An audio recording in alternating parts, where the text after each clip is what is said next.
Hi, my name is Tasha Lee, and I am going to be presenting my research paper on how lifestyle choices limit the probability for female conception. I decided to choose this topic because um, infertility issues have really become a rising problem throughout the world, and especially in industrialized countries such as the United States, the United Kingdom, Japan, and because of that, I thought that infertility is really becoming a is really becoming a world health issue as researchers and medical practitioners are starting to realize in recent years. So the significance of my project is to show how female lifestyles, such as the food eaten, the type and amount of exercise females engage in, and smoking can impact women's probability of becoming pregnant. The main purpose of this project is to spread awareness of how to reduce female infertility. And I believe that if women are educated enough about how the choices that they make at any point of their life can really alter their ability to become fertile and have a baby, that if they learn how to make the right choices, then we can prevent infertility at an earlier age. My research question is, what lifestyle choices interfere with a female's ability to sustain a pregnancy? I thought that this research question was really interesting because most health issues really derive from the things that we do on a daily basis, such as like the foods we eat, and how much we exercise. So originally I was just thinking about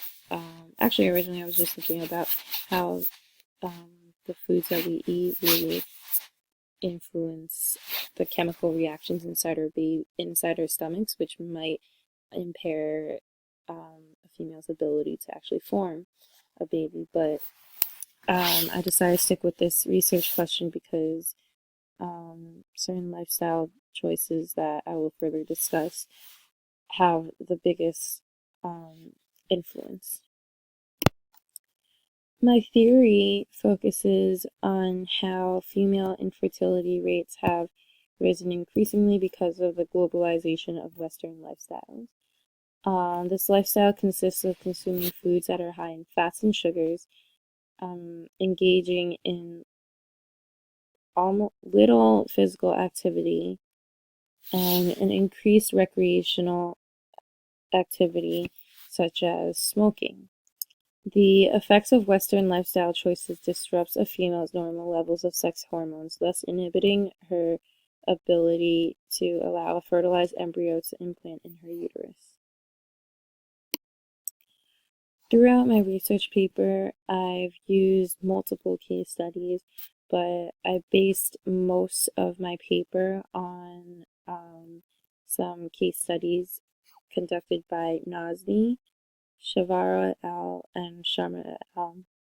And the first case study I came across was Nazni's, and this author really explained how a woman's reproductive system requires a foundation for obtaining a pregnancy.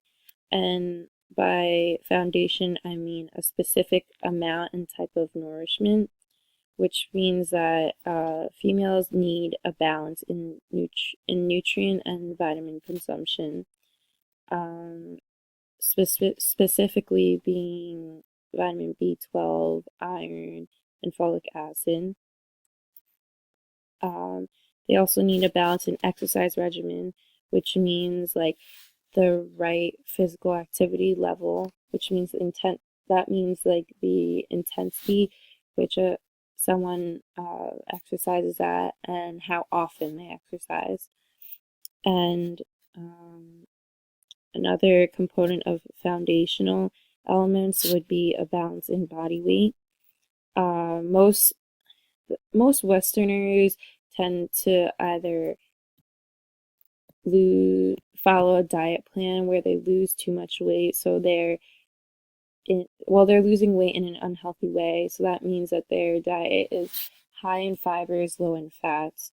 Or some women who are looking to gain weight may choose to exercise little and just eat unhealthily. But that actually, either diet plans actually deprives their bodies of the necessary fats and proteins that are needed to sustain a pregnancy. So in the end, without these foundational elements, without a balanced level in these foundational elements, then the female reproductive system is unable to produce the necessary sex hormones for a pregnancy to occur. Nazni's case study actually brings me to my analysis of Shavara et al.'s study, where he actually emphasizes something called the fertility diet. This diet really focuses more on the nutrition component, but Shavara et al. Talks about how females who are seeking pregnancy should seek a diet that is higher in monosaturated to trans fat ratios. Choose vegetable protein over animal protein. Have high fat over low fat dairy, and consume a decreased glycemic load, and have an increased intake of iron and multivitamins. All of which in this fertility diet actually ended up showing lower rates of infertility amongst Shavara et al.'s study participants.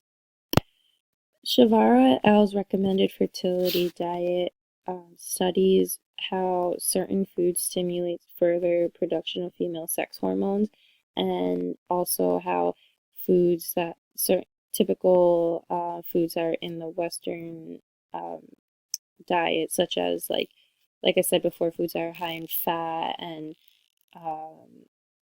carbs and sugars, can actually cause a drop in regular hormone levels.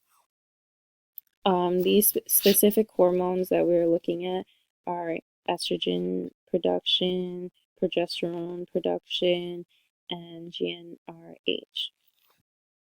The other study I focused my research paper on was around Sharma et al.'s, and this case study actually summarized all lifestyle choices that affect fertility, and they look into nutrition, exercise, and recreational consumption in general.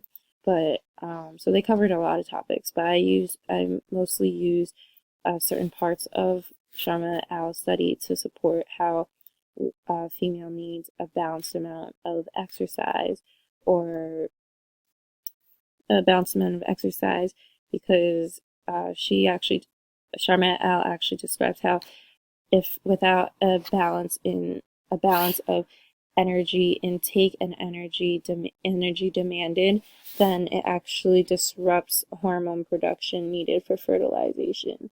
And I've discussed earlier before how we need estrogen and progesterone mainly to constantly be produced at the right levels, so that the uterus is able to sustain a pregnancy.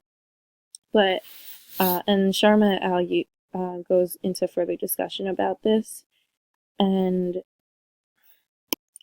I also use Sharma et al. To support how the presence of chemicals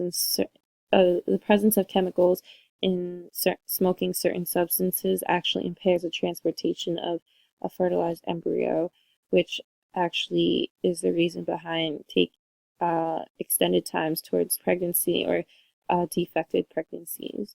And these chemicals that where females should most be cautious of are inside cigarettes and also inside marijuana.